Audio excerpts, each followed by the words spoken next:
Hello, my name is Julia Swartz and I'm a parapsychotherapist. This is the fourth video in our series around blending together modern psychotherapy and the ancient healing arts. Specifically for us, we're focusing right now on the tarot.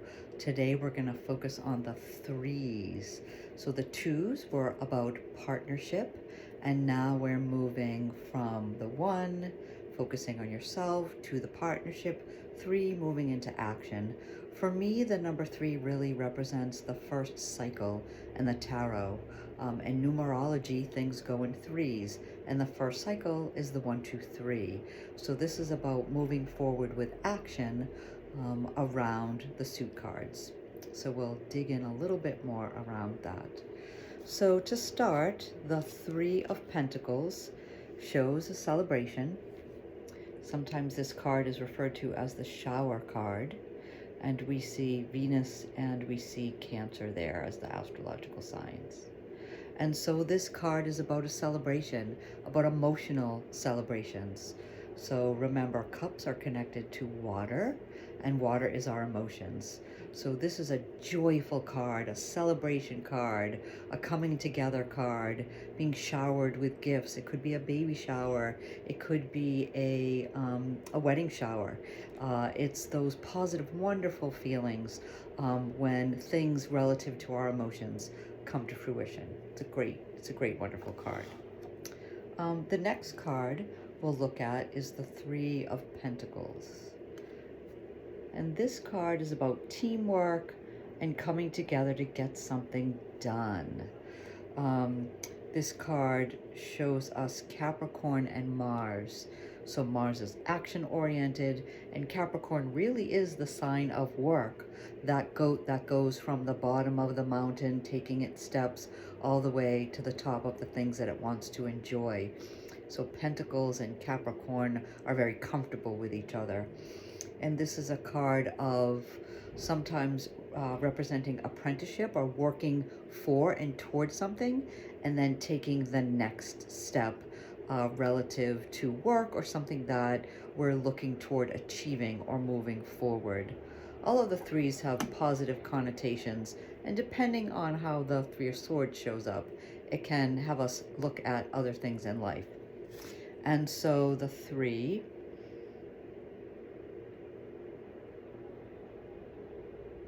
of Wands is connected to fire and our higher self. And here we see the Sun in Taurus. This is a card of recognition, friendships, moving forward. Again, this person is looking out and planning next steps. What comes next? What do I want to build for myself? Where do I want to be? Where do I see myself in the next step, in the next round? Because threes, again, are about endings and beginnings, and one thing has to end for another thing to begin, which brings us to the Three of Swords. There's Saturn and Libra. And so the Three of Swords sometimes is about heartbreak. It can be betrayal. It can be literally heart surgery. And so when we think about things ending and beginning, it's important to remember that something has to end for something new to begin. And so we sometimes have emotional connections. We get scared or worried about endings. However, all things have endings. Our seasons have beginnings and endings. Our lifetimes have beginnings and anything. Everything in the human condition and on the earthly plane has endings and beginnings. And so having some neutrality about that and some understanding about that can help us take next steps. A person that I worked with today was really, really proud to share with me that they had mastered their anxiety such that folks at work were giving them lots of positive reinforcement. And so the stage of anxiety getting in the way of their work performance, because anxiety affects the brain The amygdala gets flooded with neurochemicals, which cuts off access to the hippocampus, which has rulership over memory and learning.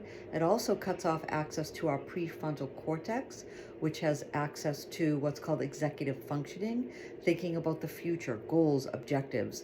We can't access those parts of our brain when we're anxious. And so the phase of anxiety had to end to settle the mind-body system down, to elicit the parasympathetic nervous system so that this person could access their skills and move forward to probably getting a promotion or maybe even a raise. So don't think about endings and beginnings as only being bad. They can be very positive. It's important also to remember that when we're riding the crest of the wave and we're feeling good, remember that's a cycle that will also have an ending. And when we're down low, learning our life lessons, doing the work that we came here to work, remember that will end too. It's just a cycle of endings and beginnings. So embrace the endings and beginnings. Don't be afraid of them. Step back when you're in that period of life lessons and reflect on what you can learn. And when you're at the top, enjoy it. Look around, smell the roses, enjoy the ride, because that's going to end too.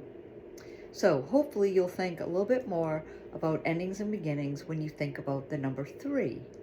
Take good care. We'll talk soon. I hope wherever you are in the world, it's warm, because it's really cold where we are. Take care. Bye-bye.